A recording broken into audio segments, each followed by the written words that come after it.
이를 원하노라. 아멘.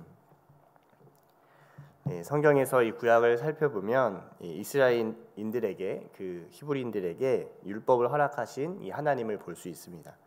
그런데 이제 하나님의 백성이 되었으니 율법을 지킬 수 있다고 여겼던 그 이스라엘 이 백성들은 여지없이 율법을 벗어난 삶을 살았고 그 이후에 바벨론으로 끌려가게 됩니다.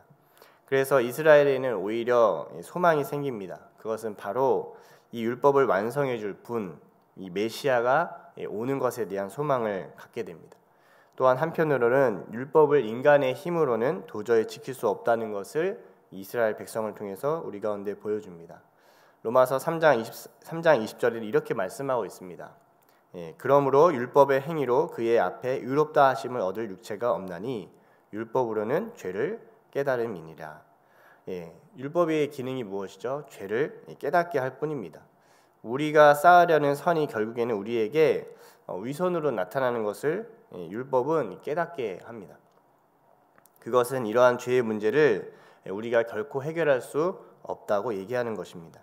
이 메시아에 대한 소망은 바로 이 죄의 문제를 해결할 유일한 분이 이 메시아에게 있기 때문에 그에 대한 소망을 품는 것입니다. 그리고 그분이 오셨고, 그리고 그분은 우리의 모든 죄를 담당하셔서 이 십자가에서 죽으셨습니다. 그리고 부활하셔서 우리의 주와 그리스도가 되셨습니다. 이게 바로 우리의 예수 그리스도이십니다. 우리의 공로로 구원이 이루어진 것이 없다는 것은 하나님께서 이 성경을 통해서 계속해서 얘기하는 것입니다. 우리는 끝없이 우리의 삶을 다른 사람보다 있어 보이게 보이려고 할 때가 있고, 좋게 보이고자 하는 욕망들이 있습니다. 사람들이 날 칭찬하고 타인을 비난하면 얼마나 그것이 나에게 꿀처럼 단지 모릅니다. 또한 세상에서도 크리스찬들은 그러한 칭찬에 목말라 할 때가 있습니다. 세상과 다르다는 것을 착한 것으로 인정받고자 하는 것이죠. 그러나 구약은 분명하게 얘기합니다. 의인이 없다는 것입니다. 한 사람도 없다는 것을 이야기합니다. 세상을 비난함으로 결코 성도로서의 삶을 살 수 있고 나타낸다는 것이 아니라는 것을 분명하게 얘기하고 있습니다. 그것은 우리의 가능성이 없다는 것을 얘기합니다. 그러나 로마서 이 전체 흐르는 주제는 오직 의인은 믿음으로 살 수 있게 된다는 것을 얘기하고 있습니다. 우리의 힘과 우리의 능력으로 오늘 하루를 살 수 있는 것이 아니라 믿음으로 우리는 살아갈 수 있다는 것입니다. 우리를 무너뜨리게 만드는 많은 생각들, 또 우리를 연약하게 만드는 모든 그런 생각들로부터 우리가 오늘 하루를 살 수 있는 것은 나를 구원하시고 나를 사랑하셔서 나를 온전케 하실 예수를 바라보며 그분을 믿고 살아가기 때문에 오늘 하루를 견디고 살아갈 수 있다는 것입니다. 믿음은 내가 할 수 있는 능력을 넘어가는 부분입니다. 그것은 내가 사랑하는 존재가 되는 것이 결국엔 이 믿음을 통해서 하나님 우리가 만들어 가시는 것입니다. 내가 누군가를 사랑할 수도 없었던 나를 누군가를 정말로 진실하게 사랑하는 존재가 되는 것, 그 모습을 내가 볼 때 하나님이 나의 믿음을 통해서 일하고 계시는 걸 우리가 느끼게 됩니다. 아이들을 통해서도 이제 악을 볼 때가 있습니다. 아이들이 커가면서 내가 더 큰지, 네가 더 큰지, 내가 더 강한지, 너가 강한지, 막 이런 것들을 이제 재고 있을 때가 많습니다. 최근에 한 영상을 봤는데 군대에서 구타로 사망한 아들의 어머니가 이 가해자에게 탄원서를 써줬다고 합니다. 근데 그런 고백을 했다고 해요.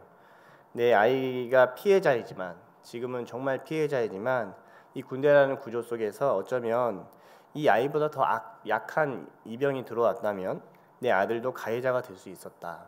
이렇게 얘기하는 장면이 정말 이제 가슴을 울리게 되었습니다. 오늘 말씀은 그 약한 자를 어떻게 우리가 다뤄야 될 것인지에 대한 내용을 함께 이 바울이 보여주고 있는데요. 우리 1절부터 4절까지 말씀을 먼저 한번 읽어보겠습니다. 우리 1절부터 4절까지 말씀 한번 같이 한번 읽겠습니다.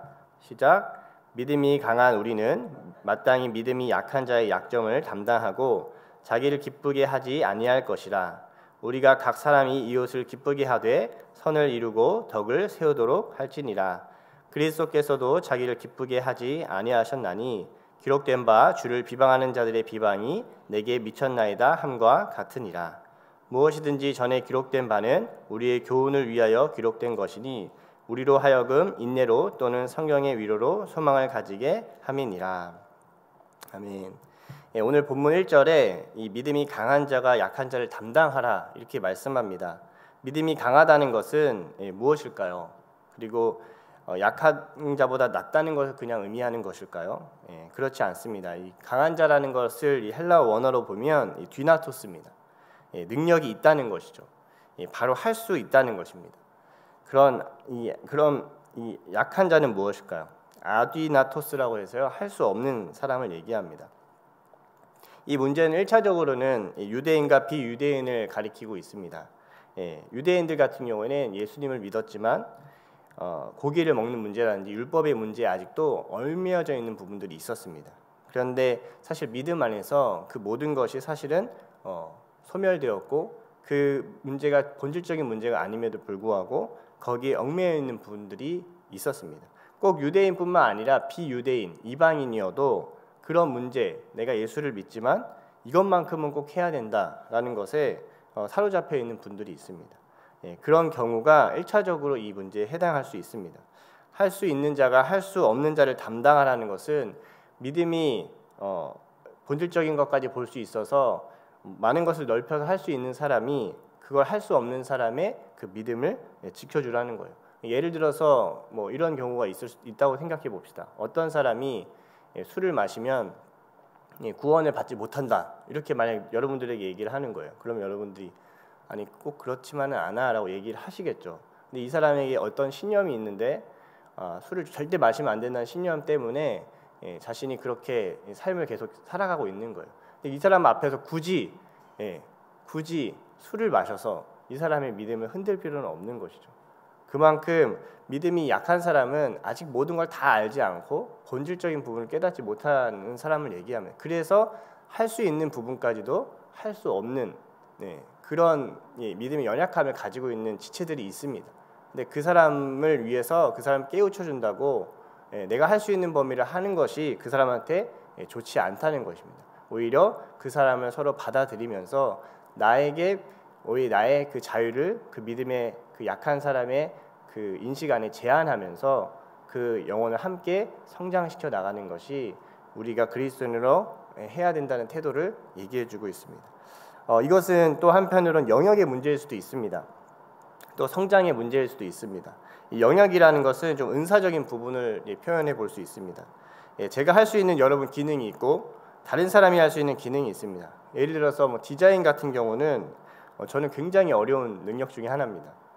우리 교회에서는 이제 디자인을 많이 해야 되는데 제가 디자인을 하게 되면 굉장히 어렵습니다. 그래서 디자인을 맡길 수 있는 사람을 찾아야 됩니다.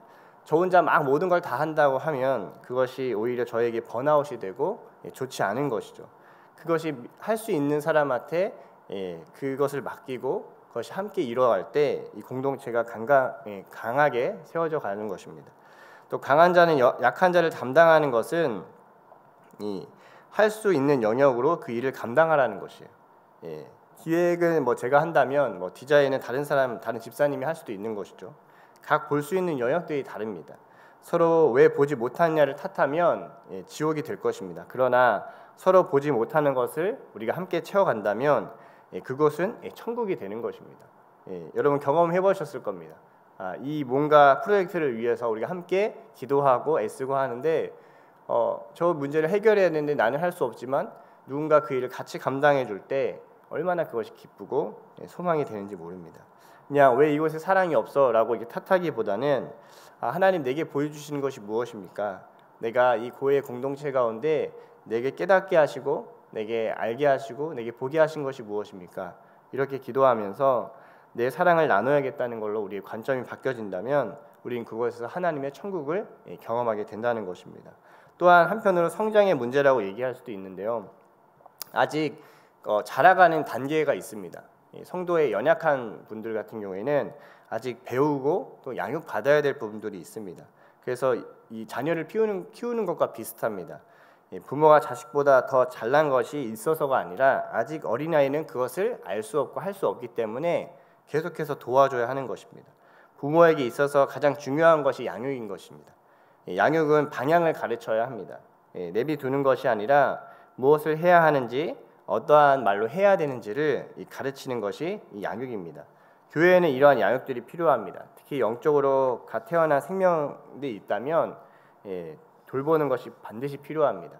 그리고 동역자를 하나님 붙여주시면 우리는 힘있게 즐겁게 그 일을 감당할 수 있는 것입니다.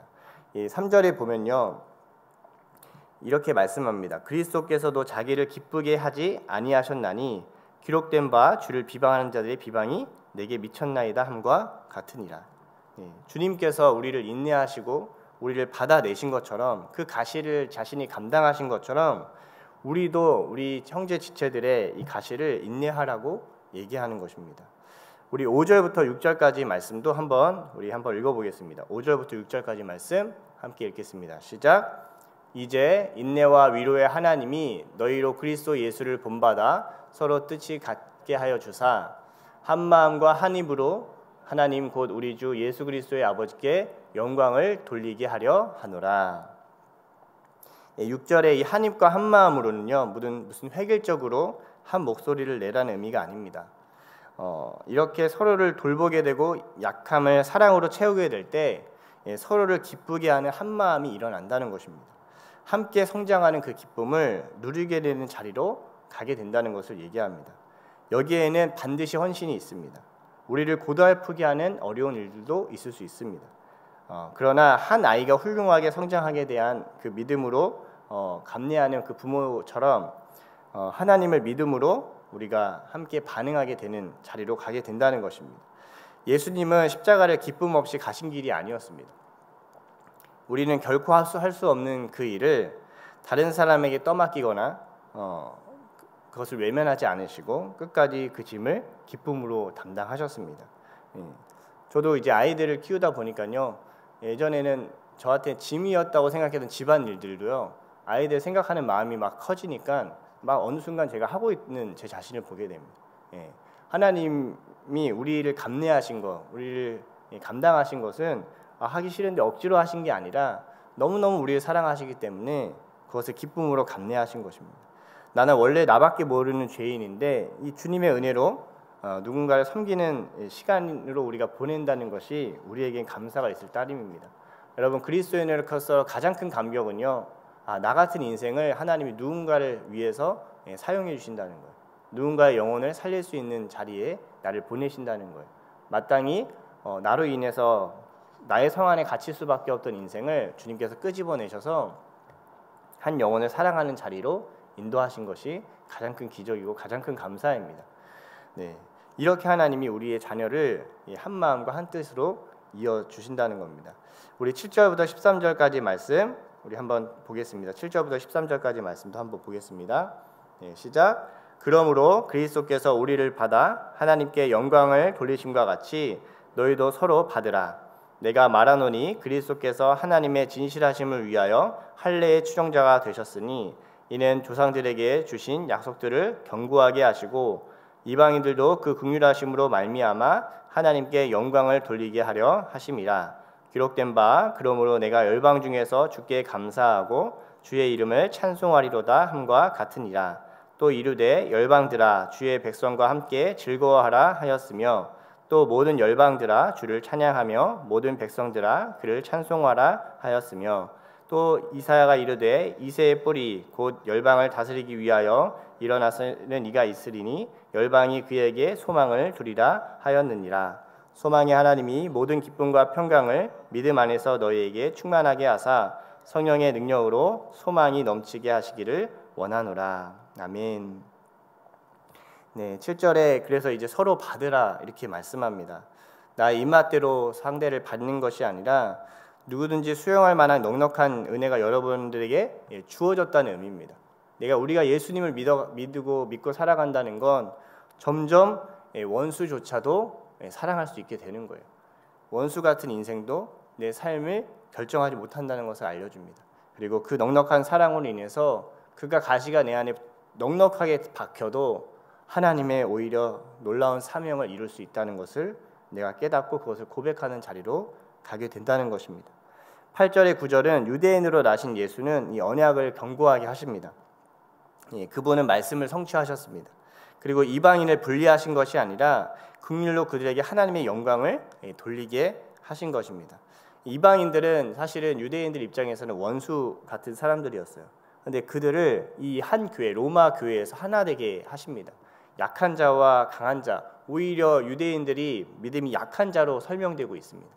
그들이 오히려 율법으로 가졌던 자신 안의 그 좁은 관점들이 이방인의 눈에는 한계로 보였던 것입니다. 그렇지만 이방인을 하나님께서 유대인을 통해서 그 영원한 언약을 통해서 돌아오게 하신 것처럼 너희도 서로에게 그것을 받으라, 이렇게 말씀하시는 거예요. 열방을 부르시는 하나님입니다. 오늘 인용구가 나왔던 이 말씀들은 다 열방이요, 그 이방인들을 얘기하고 있습니다. 이방인까지 하나님 다 부르시고 계신다는 거예요. 아브라함이 보게 되게 하신 것은 이 아브라함뿐만 아니라 아브라함의 씨뿐만 아니라 아브라함을 통해서 모든 민족이 이 열방의 복을 누리게 하기 위해서 부르셨다는 겁니다. 예수는 이 복의 근원입니다. 이새의 뿌리 예수는 그래서 열방의 소망이 되는 것입니다. 개 돼지였던 그 이방인을 품고 사랑하게 된다는 것입니다. 성령의 능력은 우리가 끝까지 사랑할 수 있게 합니다.